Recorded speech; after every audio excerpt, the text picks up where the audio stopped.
hello good morning কি খবৰ মোৰ প্ৰিয় বন্ধু বান্ধৱীসকল আশা কৰো সকলো একদম সুন্দৰকে আছে ৰাতিপুৱা শুৱাপা উঠি ভাবিছিলো আজি অকনমান বতৰটো ঠাণ্ডা হ'ব মানে 5টা 5:30 মান বজালৈকে ৰ'দটো মানে অকনমান জিলিলিং জালালাংকে ওলাই আছিল তাৰ পাছৰ আকৌ 6টা বজাত চালো হে ভগৱান টিকা ফটা ৰ'দ একদম আপোনালোকৰ ফালে কেনেকুৱা আমাৰ এফালে ভাবিছিলো দে হসাই একদম মানুহ আজি ইমান সুন্দৰকে দিনটো অতিবাহিত কৰিম আৰু তথাপিতো মানে এতিয়া বাহিৰলে গলো বা একদম যাব নোৱাৰি ইমানেই ৰ'দ আৰু আজি যেহেতুকে শুভ কাম এটাত আগবাঢ়িছো সেই কাৰণে আপোনালোককো জনাইছো আৰু সেই শুভ কামটোত মই অকনমান পাছত আপোনালোকক লাইভ আহি পেলাই দেখাম আৰু আপোনালোকে আশীৰ্বাদ কৰিব বাকি ইমান সুন্দৰকে আপোনালোকে মোক মৰম স্নেহ দিছে তাৰ কাৰণে ৰাতিপুৱা আপোনালোকক একদম হিয়া ভৰা একদম সুমা দি দিছো সকলোকে দেই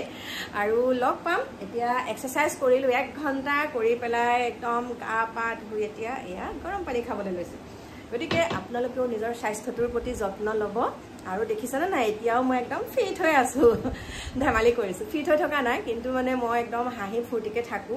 আৰু মানে মোৰ এই কঁকালৰ বিষ গা বিষ এবিলাক ভগৱানৰ কৃপাত নাই কিয়া দেই যেতুকে এক্সাৰসাইজ কৰি থাকো মই যোগাসন কৰো আৰু সেইবিলাক কৰি থকাৰ কাৰণে চাগে ভগৱানে এনেকে ৰখাইছে বহুত মানে এনাৰ্জি পাওঁ গাত মানে